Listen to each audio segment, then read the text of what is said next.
우리를 예배의 자리로 부르신 하나님께 감사드립니다. 하나님 앞에 마음 모아 마음 다해 예배 드리겠습니다. 다 같이 사도신경으로 신앙 고백하겠습니다. 나는 전능하신 아버지 하나님 천지의 창조주를 믿습니다. 나는 그의 유일하신 아들 우리 주 예수 그리스도를 믿습니다. 그는 성령으로 잉태되어 동정녀 마리아에게서 나시고 본디오 빌라도에게 고난을 받아 십자가에 못 박혀 죽으시고 장사된 지 사흘 만에 죽은 자 가운데서 다시 살아나셨으며 하늘에 오르시어 전능하신 아버지 하나님 우편에 앉아 계시다가 거기로부터 살아있는 자와 죽은 자를 심판하러 오십니다. 나는 성령을 믿으며 거룩한 공교회와 성도의 교제와 죄를 용서받는 것과 몸의 부활과 영생을 믿습니다. 아멘. 예배를 위해 류재인 어린이 기도하겠습니다. 하나님 아버지, 한 주간 우리를 지켜주심을 감사드립니다. 코로나로 모두가 지쳐있는데 우리 모두에게 이겨낼 수 있는 힘을 주시고 건강하게 다시 만날 수 있게 해주세요. 우리의 예배를 기쁘게 받아주시고 말씀 전하시는 변호사님께도 큰 은혜를 주세요. 우리가 지은 죄를 모두 용서하여 주시고 하나님의 뜻대로 살아가게 해주세요. 예수님 이름으로 감사하며 기도드립니다. 아멘. 이 시간 찬양으로 우리의 마음을 하나님께 올려드립니다. 내가 만난 하나님의 책, 정성껏 찬양하겠습니다.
오늘 말씀은 디모데후서 3장 16절에서 17절 말씀입니다.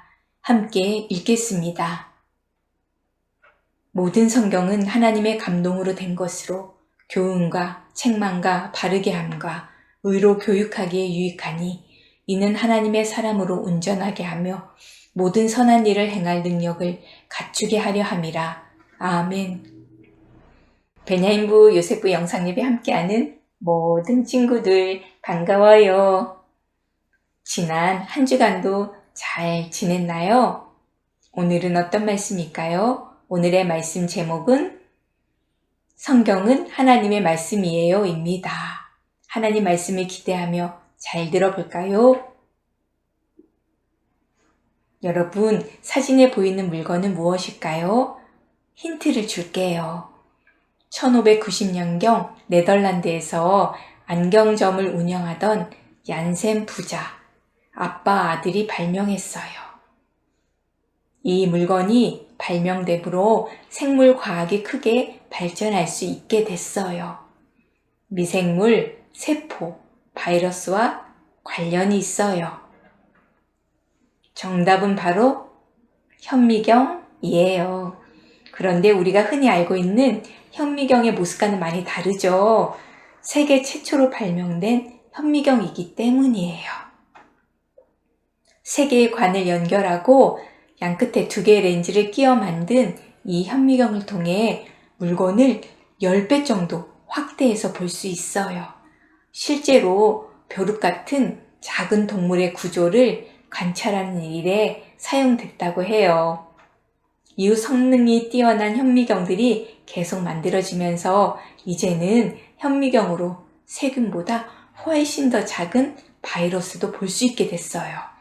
과학의 세계는 정말 신기하고 놀랍죠. 오래전부터 사람들은 눈에 보이지 않는 미지의 세계를 탐구했어요. 그러나 인간이 경험하고 볼 수 있는 것에는 한계가 있어요. 인간의 눈으로는 아주 작은 것, 아주 멀리 있는 것을 볼 수 없어요. 그래서 그런 것들을 보기 위해 현미경이나 망원경 같은 도구가 필요한 거예요. 유용한 도구가 있으면 인간 스스로 깨달을 수 없는 미지의 세계에 대해 알 수 있어요. 여러분, 하나님과 하나님의 나라에 대한 지식도 마찬가지예요. 모든 사람은 죄로 인해 마음이 어두워져서 하나님과 멀어졌고 하나님을 알지 못하게 됐어요. 스스로 하나님을 알 수 있는 사람은 아무도 없어요. 그런데 놀랍게도 하나님은 우리가 하나님에 대해 알 수 있도록 특별한 선물을 주셨어요. 하나님을 알 수 있도록 우리에게 주어진 방법은 무엇일까요? 이 질문에 대한 답이 바로 하나님 말씀에 있어요. 하나님이 우리에게 주신 특별한 책, 바로 성경의 이야기를 통해 하나님은 우리에게 이렇게 말씀하세요. 함께 읽어볼까요? 성경을 통해 하나님을 알라. 여러분, 책마다 그 책을 쓴 사람, 그리고 책을 쓴 이유와 목적이 있어요. 예를 들어 훈민정음은 우리나라 백성에게 한글을 소개하고 가르치기 위해 세종대왕과 집현전의 학자들이 지혜를 모아 함께 쓴 책이에요. 그렇다면 성경은 누가 쓴 책일까요? 성경은 하나님이 쓰신 책이에요. 물론 성경 66권은 저마다 그것을 기록한 사람이 있어요. 예를 들어 창세기부터 성경의 첫 5권은 모세가 썼어요. 또 마태복음은 마태가, 누가복음은 누가가 썼어요. 그런데 왜 우리는 성경이 하나님이 쓰신 책이라고 믿고 고백하는 걸까요? 디모데후서 3장 16절 말씀 앞부분을 함께 읽어볼게요. 모든 성경은 하나님의 감동으로 된 것으로, 바로 모든 성경은 하나님의 감동으로 쓰였기 때문이에요. 성경의 각 책마다 저자가 있지만 하나님이 그들을 선택하셔서 그들을 통해 하나님의 말씀을 기록하신 거예요. 하나님은 선택하신 사람들에게 성경에 써야 할 내용이 무엇인지 알려주시고 그들이 성경을 쓸 때 실수하지 않도록 인도해 주셨어요. 그래서 성경은 잘못된 것이 없는 완전한 하나님의 말씀이에요. 그렇다면 하나님이 성경을 쓰신 이유와 목적은 무엇일까요? 바로 하나님이 누구신지 우리에게 알려주시기 위해서예요. 우리는 성경을 통해서 하나님이 어떤 분이신지 알 수 있어요. 성경의 가르침 없이 단지 느낌과 생각만으로는 하나님을 알 수는 없어요. 성경을 통해 우리가 알 수 있는 하나님은 온 세상을 창조하신 창조주 하나님이세요. 말씀을 함께 읽어볼게요. 산이 생기기 전, 땅과 세계도 주께서 조성하시기 전, 곧 영원부터 영원까지 주는 하나님이시니이다. 아멘. 하나님은 이 세상에 있기 전부터 계셨어요. 하나님은 언제나 계셨고 이후에도 영원히 계실 분이세요. 하나님은 아무것도 없이 텅 비어 있었을 때에 아름다운 세상과 사람을 창조하셨어요. 그리고 창조하신 모든 것을 다스리며 우리를 돌보시는 분이세요. 성경을 통해 우리가 알 수 있는 중요한 진리가 또 있어요. 바로 하나님은 우리를 사랑하시는 분이세요. 우리가 하나님을 알지 못하고 오히려 죄인 되었을 때 하나님이 먼저 우리를 찾아오셔서 구원해 주셨어요. 하나님은 예수님을 이 땅에 보내주셨어요. 예수님은 우리를 대신하여 십자가에 달려 죽으심으로 우리를 구원하셨어요. 이렇게 하나님이 어떤 분이신지 우리를 구원하심으로 우리를 향한 하나님의 사랑이 얼마나 큰지 성경을 통해 알 수 있어요. 우리는 성경을 통해 하나님을 믿어 하나님의 자녀가 되었어요. 그리고 하나님의 자녀가 된 우리는 성경을 더욱 가까이 하며 살아야 해요.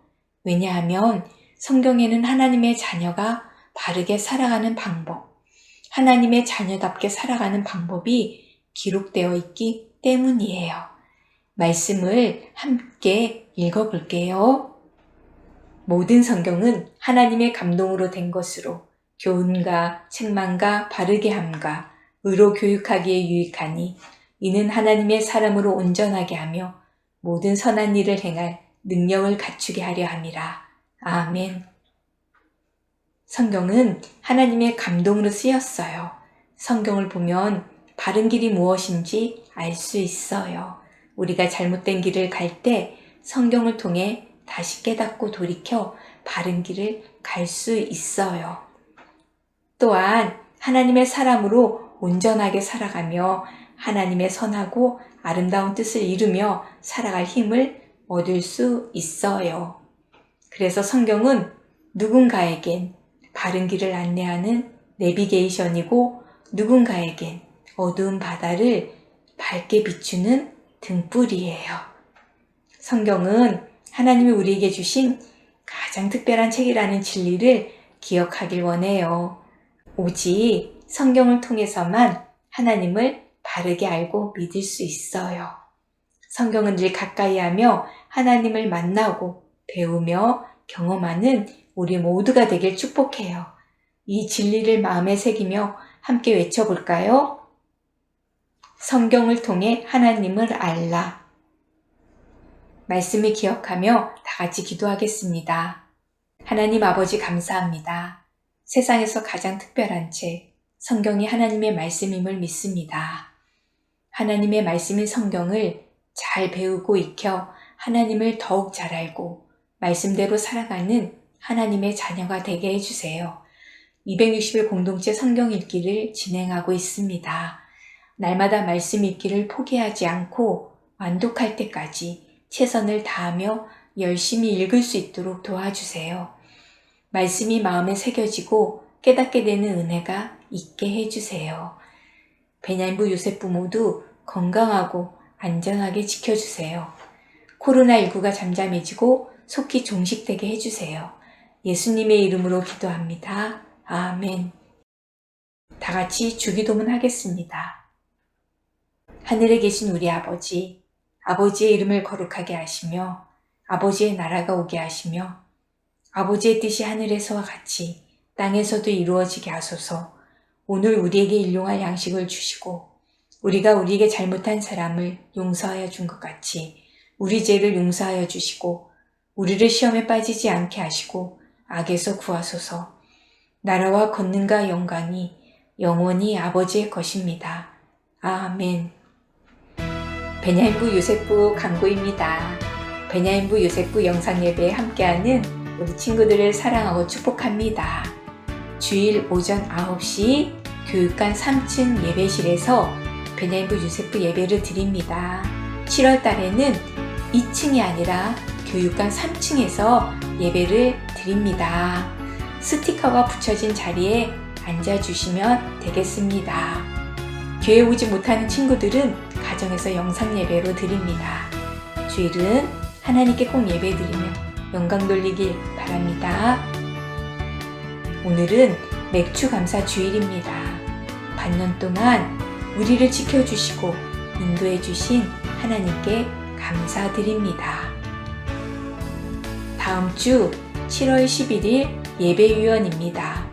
사회 박태준 선생님, 기도 임수혁 어린이, 헌금 장유준 어린이입니다. 임수혁 친구는 기도 영상을 수요일까지 전도사님께 꼭 보내주세요. 260일 공동체 성경 읽기를 진행하고 있습니다. 이번 주는 141에서 146일 차입니다. 시편 119편 169절에서 125편입니다. 이사야 31장에서 62장까지 말씀입니다. 지난주 139일차까지 표시한 체크표를 이름이 보이도록 사진 찍어 보내주세요. 보내주는 친구들에게 스티커를 드립니다. 이번 주는 20번 스티커입니다. 모은 친구들에게 선물을 드립니다. 지난주 성경 읽기 보내준 친구들 보겠습니다. 김예곤, 김이사, 김지우, 유혜람, 임수혁, 장준, 홍대권, 길시온, 길시우, 김민영, 노윤태, 노정윤, 서예빈, 안철진, 유하람, 이시연, 장유준, 우리 친구들 열심히 읽고 있어서 너무너무 감사합니다. 끝까지 완독할 수 있도록 최선을 다해 열심히 읽어주길 바랍니다. 하나님께서 우리 친구들에게 지혜와 총명을 부어주시고 하나님의 말씀을 잘 깨닫게 해주시길 기도합니다. 우리 친구들 화이팅 하세요. 오늘 사진을 보내주는 친구들, 이번 주 사진을 보내주는 친구들에게는 몇 번 스티커일까요? 20번 스티커입니다. 노란색은 이번 주 읽을 말씀입니다. 옆에 스티커판을 보아주세요. 와, 이젠 20번까지 채워지게 되었네요. 조금 있으면 겉에 스티커가 다 붙을 것 같아요. 우리 친구들 보기에 멋있죠? 꼭 완성해 주길 바랍니다. 성경 쓰기는 묵상 노트에 성경 구절 한 절씩 적고 11월에 가지고 오면 되겠습니다. 우리 친구들 한 주간도 건강하게 잘 지내길 바랍니다. 교회에서 반가운 얼굴로 인사하며 우리 친구들 만나길 기다릴게요. 우리 친구들 건강하게 잘 지내요. 안녕.